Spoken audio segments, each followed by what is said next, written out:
in a cool book.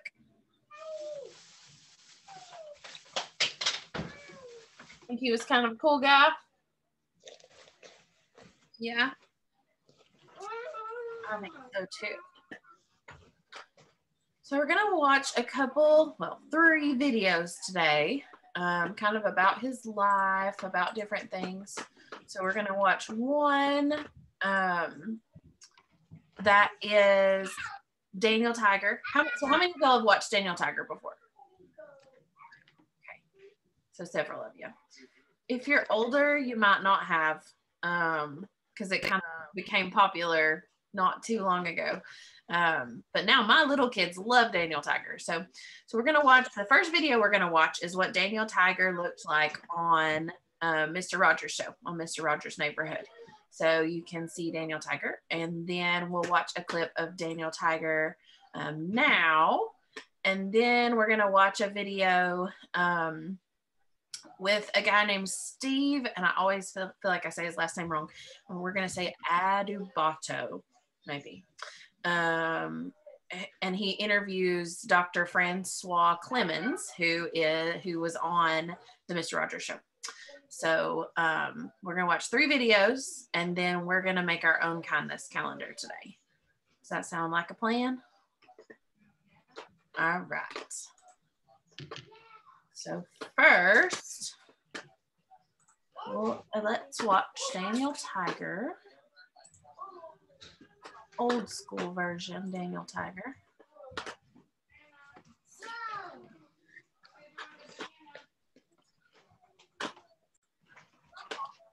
Okay. I always felt that you were someone who could understand the deep feelings or thoughts of people. Well, it took me so long to get tame. I try to understand how everybody else is working at it. Sometimes it isn't easy. No, but it's worth a try. Daniel was pretty much Fred. He did all the voices, but I think Daniel was the real Fred. Maybe I could talk about clocks and loving and things like that. A, B, C, D, F, G, J, K, L, M, S. Oh, Lady Eberlin, I just can't go to school tomorrow. Why not, Daniel? Because I don't know everything. Daniel is articulating the fears and anxieties and feelings that Fred had as a child, but that many children have.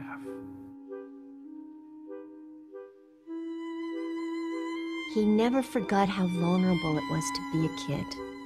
You know, you're this little thing. Everything else in the world is bigger than you are. And you have to learn everything that helps you get through life. I think that it just never left him. Whatever those scars of his life were, he wanted to help heal that wound, maybe. It's a lot easier, even as an adult, for me to have Daniel say, I'm really scared. Do you think maybe you could give me a hug? you know? That would be hard for me to say, I'm really scared. Do you think you could give me a hug? So the difference from here to here, that doesn't seem very far, but it was efficacious, to say the least.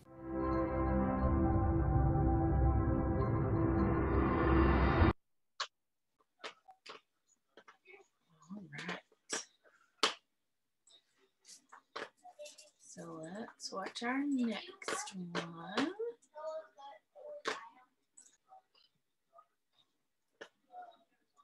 I have always wanted to have a neighbor just like you. Fred Rogers would always say the most important people we have to serve are young children. And we are responsible for creating quality programming for young children. Won't you be my neighbor? He understood the basic tenets of what children needed, what they wanted, and delivered that daily throughout the 40 years that he was producing Mr. Rogers' Neighborhood. 10 minutes to tape, everybody. everybody. 10 minutes. Fred was a pioneer. He started the Fred Rogers Company in the very early 70s to help children and to help their families and caregivers provide the best for them. Very good. Really producing quality material is still at the basis of everything we do at the Fred Rogers Company and everything PBS does. We're now beginning to re-energize ourselves, creating media for PBS with Daniel Tiger's Neighborhood. Greetings, Daniel Tiger. I'm so glad you're here. Which is definitely continuing the legacy of Fred Rogers. It's inspired by his work. Miss Alina, you're fun no matter what we play. A friend just wants to play with you. Thanks, Daniel. It is a program that anybody who worked with Fred would be proud of. I like playing with you, friend. Ugga mugga.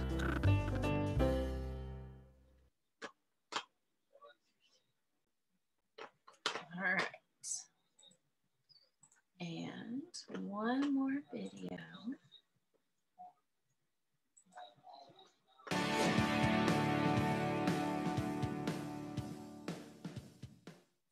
We are honored to be sitting with an iconic figure in media, in the arts, and in the world of Fred Rogers, who we recognize today.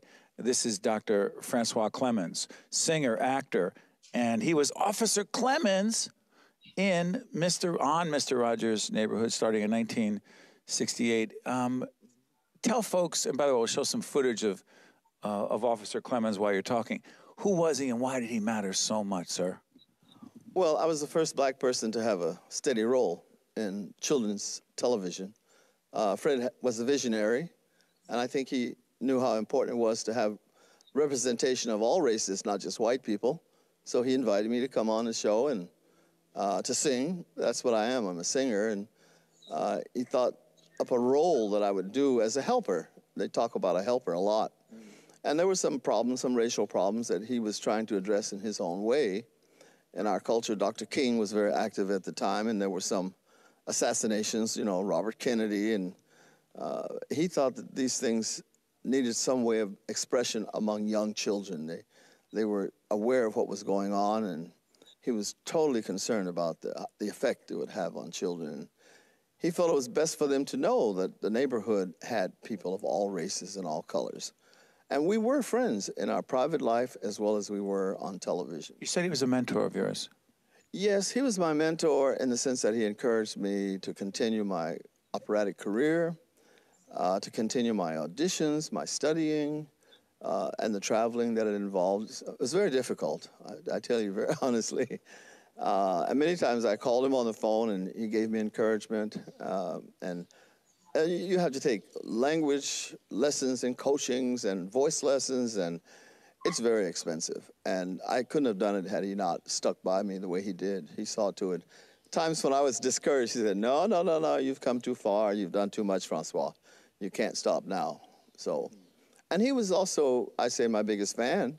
He came to hear me New York City Opera and Philadelphia and Pittsburgh and Cleveland, Chicago. Whenever I sang, I'd look up and there he was sitting out there in the audience. When you were Officer Clemmons on that show, there's a scene in the documentary. Make sure you check out the documentary on Fred Rogers.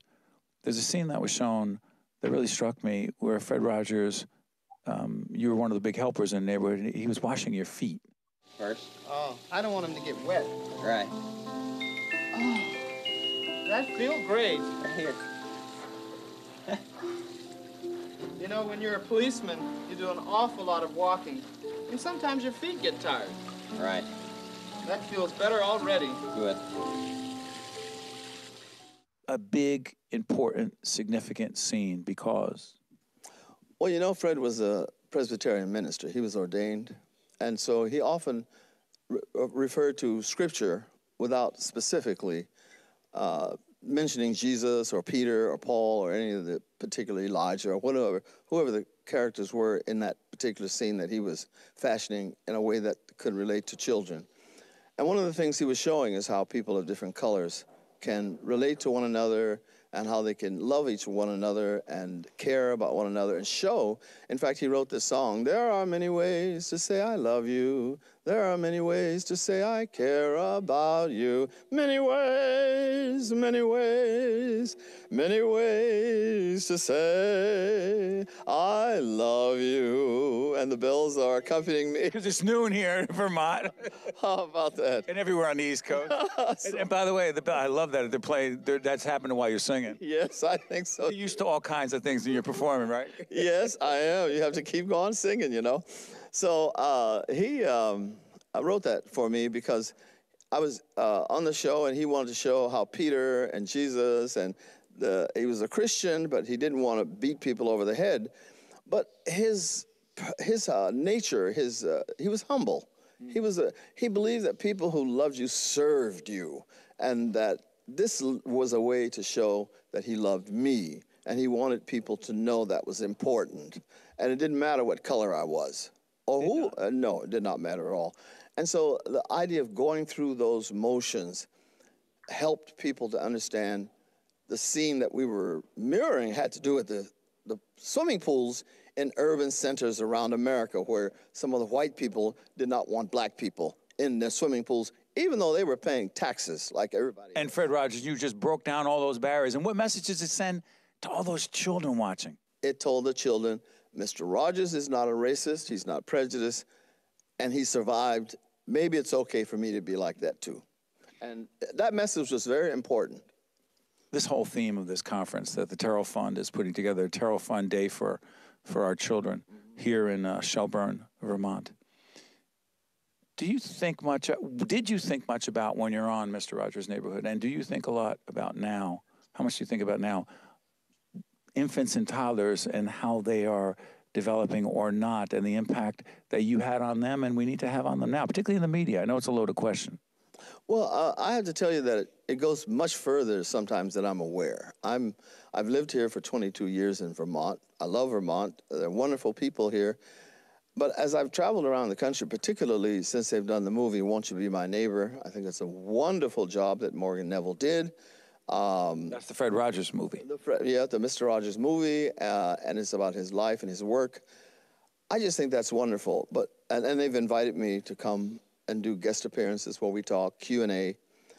You're great in the film, by the way. Oh, thank you very much. I love doing it. You know, I just had 2 strokes, so I was surprised at how it came out so well. But a lot of it had to do with the direction and what he did and his touch. He has a wonderful touch. But as I've traveled around America, I've been surprised at the effect of the people who came to see the movie 2, 3, and sometimes 4 times. Now, I've seen it about 40 times, but I'm in it. You know, it's a very different approach. But I'm telling you that the people have come up to me and they've been very heartfelt, very sincere, that they need this kind of massaging in our society and encouragement. Love.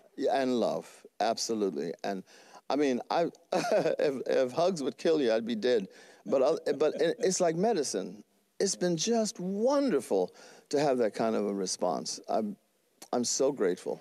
Well, we are grateful, Dr. Clemens, that you have taken the time to be with us. There are a lot of demands on your time. You join us here in your new home in Vermont. We're at Shelburne Farms. If you look around us, they say it's an old barn, but it is.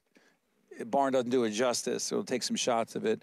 And we wish you nothing but the best. And as a kid in the 60s who was watching Mr. Rogers and saw you and was influenced by you, I want to say thank you for the millions who are watching right now who you helped. Thank you, Doctor. Thank you for inviting me very much. Thank you. One-on-One with Steve Adubato has been a production. All right.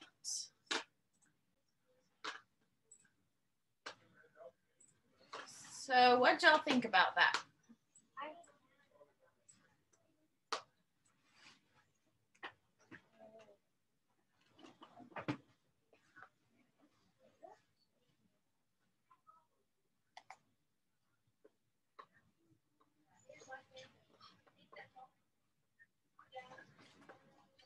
What do you think about the lady or the person that said Daniel Tiger was Mr. Rogers? Did y'all understand that? Yeah. You think that's true? Yeah. It's kind of cool. Isn't it cool to see Daniel Tiger, how he began, and then the Daniel Tiger cartoon now, and how he's still around? The thing I love the most about this is when they talked about how Mr. Rogers showed people Jesus. And how, do you guys remember the verses in the Bible where Jesus washed people's feet? Yeah, and so Mr. Rogers did that same thing right on TV. And I think that is so cool that he didn't necessarily like preach at people or tell them this is what you need to do, but he just showed kindness, and he acted the way that Jesus acted and did the things that Jesus did. So pretty cool. So what I want us to do is grab our calendars, our kindness calendar here. And I want us to think about ways that we can be like Mr. Rogers, ways that we can show people Jesus, ways that we can be kind and just really take care of each other. Do you guys think people are kind of having an extra hard time right now? Because we're kind of in a pandemic and things are weird, and I don't know, it's hard to do the normal things we do. So let's take this opportunity to do some kind things for people. So the first thing we're going to do is decide what our goal is. So I want you to decide how many acts of kindness you want to do this month. So it could be 30, you could do one every day, it could be 10, it could be 5. I want you to decide how many acts of kindness you're going to do this month and write it on that line where it says goal.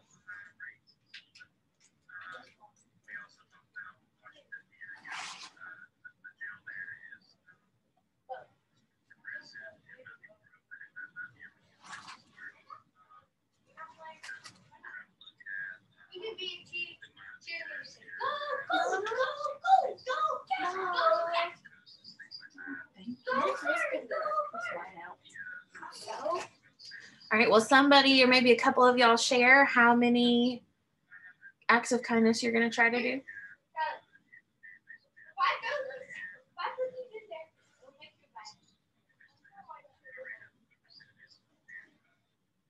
31. Skylar's maxing it out. My girl. Jackson, how many are you going to do? Thinking about 15. 15? Awesome. Who else wants to share?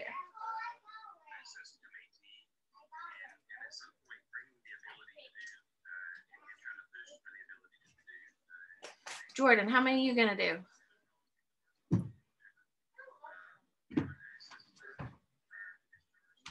20. Good job. All right.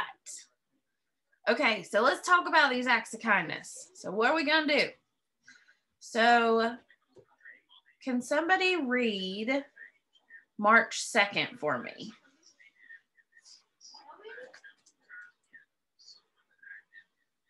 Madeline.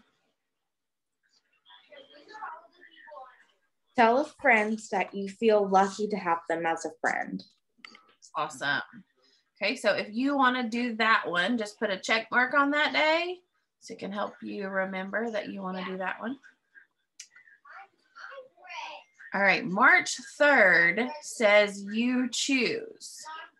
So what are some things that we could choose to do to be kind?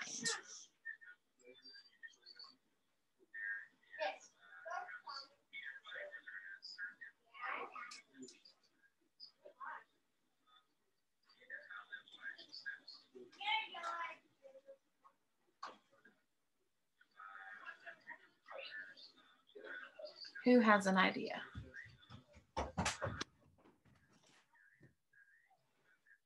Actually, what's something you could do to be kind to someone else? My hair in the face. He's got nothing either.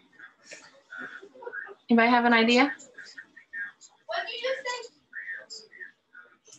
Let's look here.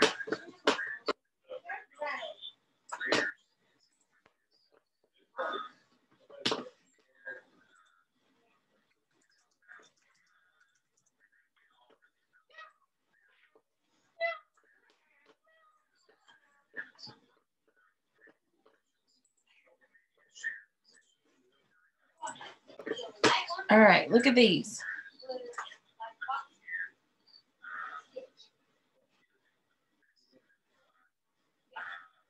Any of those seem fun?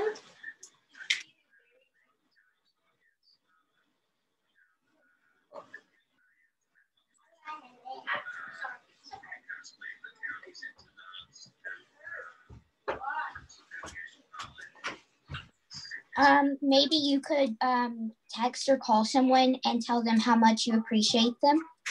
Yes, that's a great one.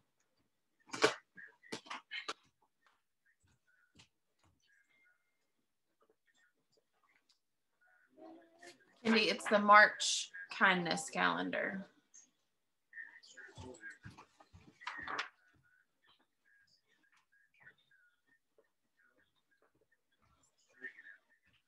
So who will read March 4th for me?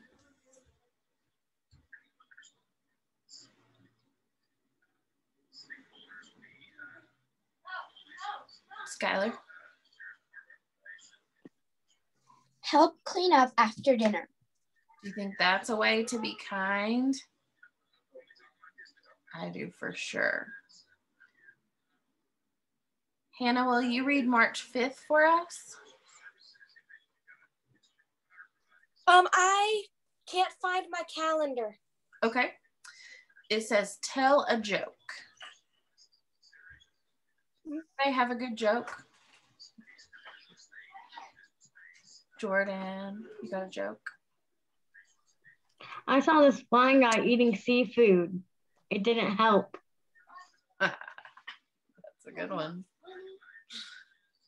Y'all need to tell Jordan's joke. That was a funny one. You got any jokes? Got any jokes? No? Anybody else got jokes? Nobody has jokes. All right. Kaylin, will you read March 6th?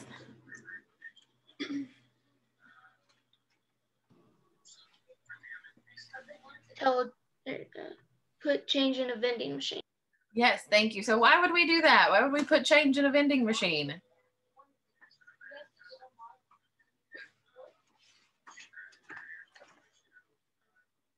So maybe the next person that comes gets a free drink. Would that be a super cool surprise if you went to a vending machine and the money was already there? I think that'd be pretty cool. Let's see. Abigail, will you read March 7th for us?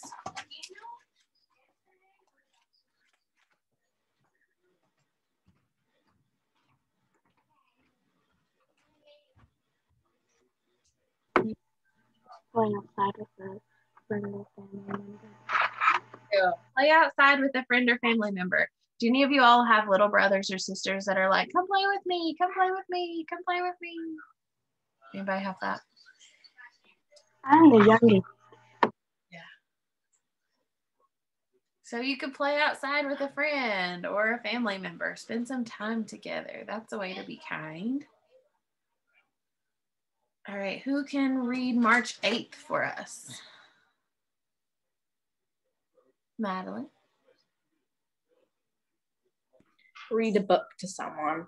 Read a book to someone. This is a great way to be kind, especially if you have those younger brothers or sisters I was talking about, and you can help your mama with getting something done around the house or with getting some school done, and read to your younger siblings.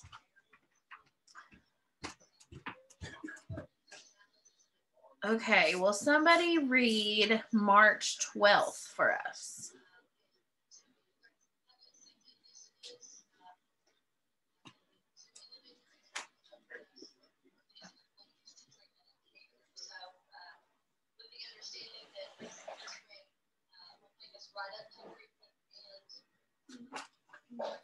Madeline. Leave a nice note in chalk on the sidewalk or driveway. Awesome. Would that be a fun way to do something kind? I would love that if I was just walking and the sidewalk said nice words to me.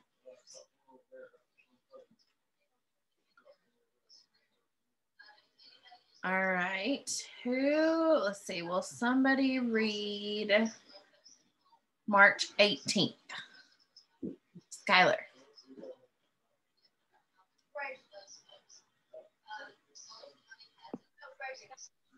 Donate a book you don't read anymore.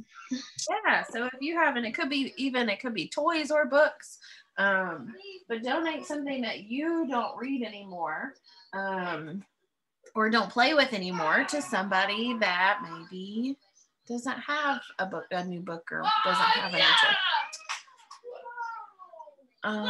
Let's see, let's read a couple more. Will somebody read March 21st?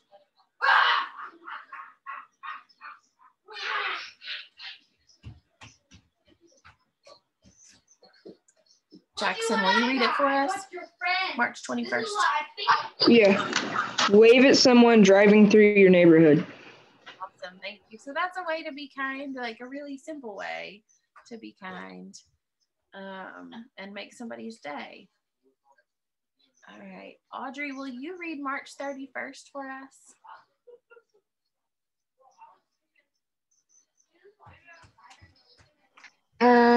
Make a card for a health worker. Thank you. So do you guys think that our healthcare workers are tired right now? Yeah, they've been doing a lot of work lately, right? And taking care of lots of sick people. So that's definitely a way we could be kind, by making a card for a nurse or a doctor or somebody that works at the health department, or an EMS worker, anybody that has been working so hard during this pandemic. Are there any of these on the screen that you guys feel like could be really fun? I'm gonna move it up a little bit. I really like number 44. It says make someone else's bed.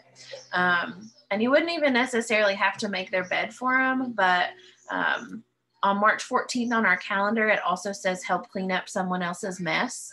So I think that is one of the things that I appreciate the most, is when my kids or when people in my life just clean up something for me without me having to ask, or maybe like they didn't make the mess, but they go ahead and clean it up anyway, or they do a chore that I didn't ask them to do.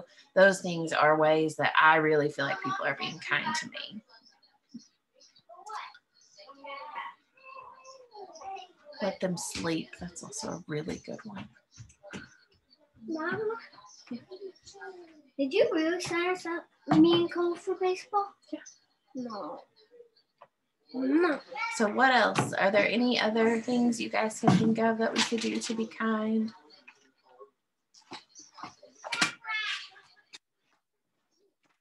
You guys think you have enough from this list to be able to do your kind things this month? Yeah.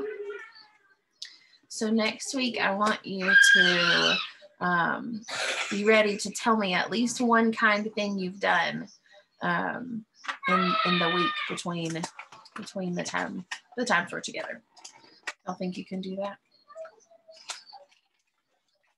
Maybe.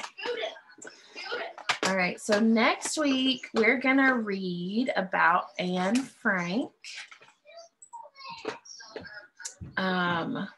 Everybody has an Anne Frank book.